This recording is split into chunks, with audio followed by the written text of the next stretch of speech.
ॐ विश्वानि देव सवितर्दूरितौ निपरौ सुवौ यद्भद्रं तन्न आसुवौ। मित्रों, स्नातक द्वितीय वर्ष की संस्कृत की कक्षा में आप सबका स्वागत है। हम सब अभिज्ञान शाकुंतल पढ़ रहे हैं और अभिज्ञान शाकुंतल में प्रथम अंक में 13 पद्य तक पढ़ चुके हैं। आज 14वां और 15वां पद्य पढ़ेंगे। 13वें पद्य में राजा कह रहा है कि देखो ये आश्रम का स्थान है। तो सारथी ने पूछा कि कैसे पता चल रहा है। तो 13वें पद्य में उसने 3-4 कारण बताए हैं कि देखो ये तोतों के जो है दाने इधर बिखरे पड़े हैं, हिरण निश्चिंत होकर के चल रहे हैं, उनको बिल्कुल डर नहीं लग रहा है कि रथ आ रहा है। इस तरह की बातें उसमें कहीं। तो सूत कहता है, सूतः सर्वम उपपन्नम। बिल्कुल ठीक है, जो कहो आप एकदम सही लग रहा है। राजा स्तोकम अंतरम गत्वा, राजा थोड़ी देर चलने के बाद माने थोड़ा देर और रथ आगे चलता है और उसके बाद राजा कहता है, तपोवन निवासिनाम उपरोधो मा भूत एतावद्येव रथम स्थापय यावद अवतरामि। तपोवनवासी नाम, तपोवन में रहने वालों के उपरोधो माभूत, किसी प्रकार की बाधा न हो, माने रथ जाएगा, रथ के कारण से तपोवन के लोगों को कोई परेशानी न हो, इसलिए एतावत्येव रथम स्थापय, इसी जगह पर रथ को रोक दो। यावद अवतरामि, तो मैं फिर उतर जाता हूं। राजा रथ को रोकने के लिए सारथी को कहता है कि रथ रुक जाएगा, आगे नहीं जाएंगे तो आश्रम वासियों को रथ से होने वाली जो परेशानी है वो नहीं होगी, मैं उतर करके आगे चलता हूँ। सूत धृताः परिग्रहाः, मैंने लगाम खींच दी है, घोड़ों को रोक दिया है। अवतरतु आयुष्मान, महाराज आप उतरे। राजा अवतीर्य, रथ से उतर करके सारथी को कहता है, सूत विनीत वेशेन प्रवेष्टव्यानि तपोवनानि नाम। तपोवन में प्रवेश करने के लिए व्यक्ति को तपोवन की तरह ही विनीत वेश वाला होना चाहिए। यानी हम तपोवन में प्रवेश कर रहे हैं तो राजा का जो ये परिवेश है ना, आभूषण आदि और हथियार आदि, ये सब नहीं होने चाहिए। इसलिए विनीत वेश है ना, सामान्य वेश में तपोवनानि प्रवेष्टव्यानि, तपोवन में प्रवेश करना चाहिए नाम, निश्चित रूप से। इदम तावत गृह्यताम, तो ये तुम लो, यह तुम लो, ये कहकर के जो है ना, सूतस्य आभरणानि धनुश्च उपनीय अर्पयति, सारथी को अपने आभरण, आभूषण और धनुष दे देता है कि इनको रख लो, तो वो रथ में रख लेगा। फिर राजा कहता है, सूत यावद आश्रमवासिनः प्रत्यवेक्ष्य अहम उपावर्ते तावत आर्द्र पृष्ठाः क्रियन्ताम वाचिनः। हे सारथी, जब तक मैं आश्रम वासियों से मिलकर के लौट कर आता हूं, प्रत्यवेक्ष मिलकर के बात करके, अहम मैं उपावर्ते लौटता हूं, यानी जब तक मैं आश्रम वासियों से लौट करके, आश्रम वासियों से बातचीत करके मिल करके आता हूं, तावत तब तक आर्द्र पृष्ठा क्रियंताम वाजिनः, घोड़ों की पीठ गीली कर दो। इसका मतलब है घोड़ों को खोल करके थोड़ा सा उनको नहलाना धुलाना, विश्राम करने की प्रक्रिया में आने दो। सूत तथा, राजा सूत कहता है, ठीक है महाराज। इति निष्क्रांता, ऐसा करके सारथी वहां से चल देता है, निकल जाता है, रंगमंच से हट जाता है। राजा परिक्रोम्य अवलोक्य च, राजा घूमता है और देखता है, इदम आश्रम द्वारम, ये आश्रम का दरवाजा है। यावत प्रविशामि, तो ठीक है मैं प्रवेश करता हूं। प्रवेश्य निमित्तम सूचयन, जैसे ही प्रवेश करता है उसे एक शकुन अपने शरीर में दिखाई देता है।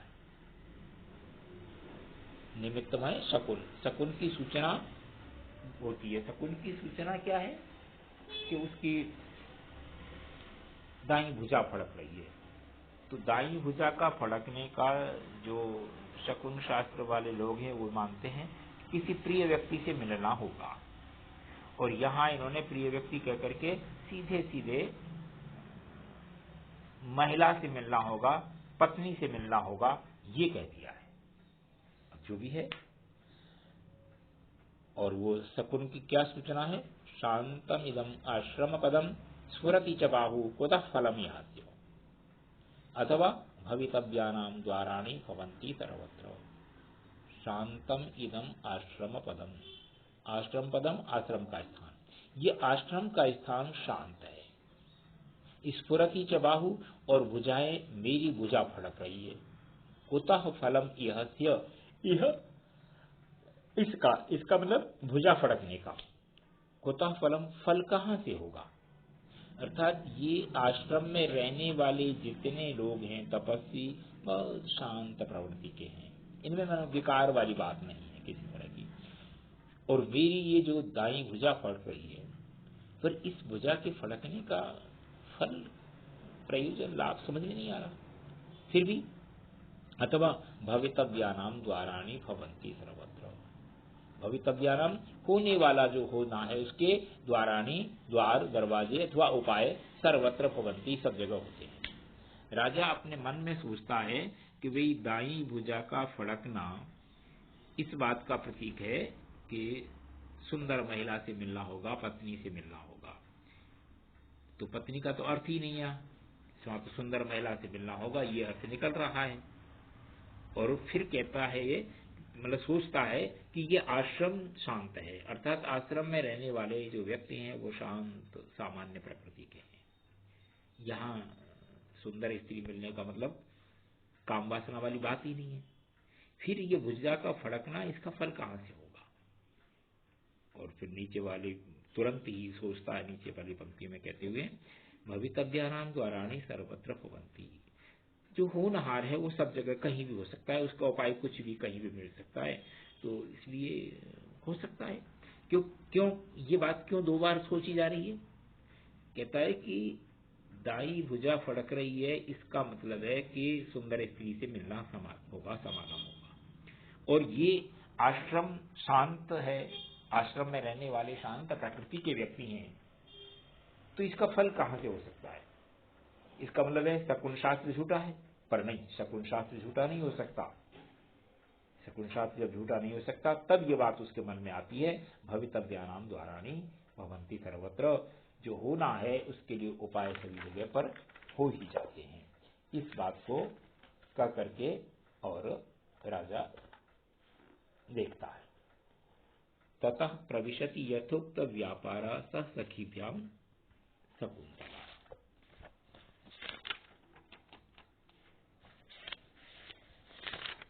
शांत, इसके बाद जो है ना, जैसे ही राजा आगे बढ़ता है, मतलब उस बात को सोच रहा है, नेपथ्य पर्दे के पीछे से एक आवाज आती है, इत इत सख्यो, इधर आओ सहेलियों, इधर आओ। ये आवाज पर्दे के पीछे आ रही है, रंगमंच पर नहीं है। राजा कर्णम दत्वा, राजा कान लगा करके, कान दे करके मतलब कान लगा करके उसको सुनता है, अच्छी तरह से सुनने का नाटक करता है। और क्या आवाज सुनाई देती है उसे? अये दक्षिणेन वृक्ष वाटिकाम आलाप इव श्रूयते, दाईं तरफ वृक्ष वाटिका में कुछ आवाज सुनाई दे रही है। आलाप माने वार्तालाप सुनाई दे रहा है। ऐसा लगता है कि दाईं तरफ इस वृक्ष वाटिका में कोई लोग हैं जिनकी आपस में आवाज सुनाई दे रही है, बातचीत की।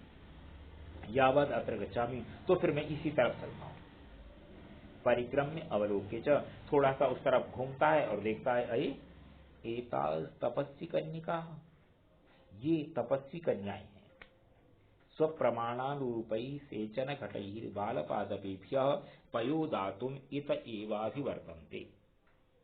स्वप्रमाणानुरूपैः, अपने प्रमाण के अनुसार, माने जितना बड़ा घड़ा उठा सकती हैं पानी का भरा हुआ, उतना ही बड़ा घड़ा लेकर के, सेचन घटैः, सेचन के घटों को लेकर, बालपादपेभ्यः, छोटे छोटे पौधों में, पयः पातुम, पानी देने के लिए, इत एव विवर्तन्ते, इधर ही आ रही है। अपनी शक्ति के अनुसार पेड़ों को सींचने के लिए जितना बड़ा घड़ा होना चाहिए उतना लेकर के और पेड़ों को पानी देने के लिए इधर ही आ रही हैं, ये तपस्वी कन्या। निपुणम निरूप्य, फिर उनको बहुत अच्छी तरह से देखता है और देखता है क्या कहता है। ये सब कुछ बात वो अपने मन में सोच रहा है, मतलब पर्दे के पीछे इसका मतलब दूसरों को सुनाई नहीं दे रही है। मधुरम आसाम दर्शनम, ओहो इनका दर्शन बहुत सुंदर है, अर्थात बहुत सुंदर दिखाई दे रही है, कितनी बढ़िया आकृति है। और फिर शुद्धांत दुर्लभमिदं वपुराश्रमवासिनो यदि जनस्य दूरीकृतः खलु गुणैरुद्यानलतावलताभिः। शुद्धांत दुर्लभमिदं वपु, शुद्ध साफ, अंतर दुर्लभमिदं अंतःकरण में, अंतःपुर में, अंतःपुर मतलब राजमहलों में, राजमहलों में इदम वपु ये सुंदर शरीर दुर्लभ है। और ऐसा सुंदर शरीर आश्रमवासिनो यदि जनस्य, आश्रमवासी व्यक्ति का हो सकता है तो फिर दूरीकृता खलु, दूरीकृता दूर कर दिया गया है, अर्थात अपमानित कर दिया गया, तिरस्कृत कर दिया गया, पीछे छोड़ दिया गया। किसको, किससे? गुणई, गुणों के द्वारा, उद्यान लता वन लता भी, बगीचे की बेलों को वन की बेलों के द्वारा। वन में स्वाभाविक रूप से जो बेल पलती है उसे किसी प्रकार की कोई खाद पानी काट छांट कुछ नहीं मिलती है, वो अपने आप बढ़ करके पेड़ के साथ खड़ी हो जाती है और बड़ी सुंदर लगती है। और जो बगीचे में बेल लगाई जाती है, बगीचे में बेल लगाते हैं तो माली उसकी देखभाल करता है, उसको खाद पानी भी देता है, काट छांट भी करता है, सुंदर बनाने का प्रयत्न करता है। तो ये कहता है कि ऐसा सुंदर शरीर आश्रम में स्वाभाविक रूप से हो सकता है जितना कि सुंदर शरीर अंतःपुर में राजमहलों में दुर्लभ है। तो इससे लगता है कि जैसे जंगल में स्वाभाविक रूप से पली हुई बेल के द्वारा उद्यान की बगीचे की बेल जो है ना अपने आप में गुण सौंदर्य आदि के द्वारा पीछे छोड़ दी गई है, वैसे ही इन सुंदर शरीरों के द्वारा जो है अंतःपुर की रानियों का सौंदर्य भी तिरस्कृत कर दिया गया है। ये राजा अपने मन में ही सोच रहा है, कह रहा है। इसका सीधा सीधा अर्थ है कि शकुंतला, अनुसुईया, प्रियंवदा, ये दोनों तीनों बहनें जो पानी सींच रही हैं वो बहुत सुंदर हैं। उनकी सुंदरता को देख करके राजा को लगता है कि इतना सुंदर जो है ना मधुर आकृति तो अंतःपुर में भी नहीं है, और आश्रम के लोगों का इतना सौंदर्य हो सकता है तो उसका मतलब अंतःपुर के लोग तो इनसे पीछे हो गए। और वैसे ही उसकी उपमा के रूप में कहता है कि जैसे जंगल में पलने वाली स्वाभाविक जो बेल होती है उसके द्वारा अपने गुण सौंदर्य के कारण से उद्यान की बेलों को तिरस्कृत कर दिया गया है, ऐसे ही इनके द्वारा। तो फिर यावद इमाम छायाम आश्रित्य प्रतिपालयामि, तो ठीक है मैं इस छाया में बैठ करके इनकी प्रतीक्षा करता हूँ कि ये इधर ही आ रही हैं तो यहाँ आएंगी इधर, तब तक देखता रहता हूँ। इति विलोकयन स्थितः, ऐसा कहकर के उनको देखते हुए वहीं पर बैठता है। जब वो उधर आएंगी तब बातचीत होगी। तो आज का पाठ अपन मित्रों यहीं पर समाप्त करते हैं, इससे आगे कल पढ़ेंगे। आप पुस्तक लेकर के रखिए, ये मैं बार बार निवेदन करता रहा हूँ। धन्यवाद।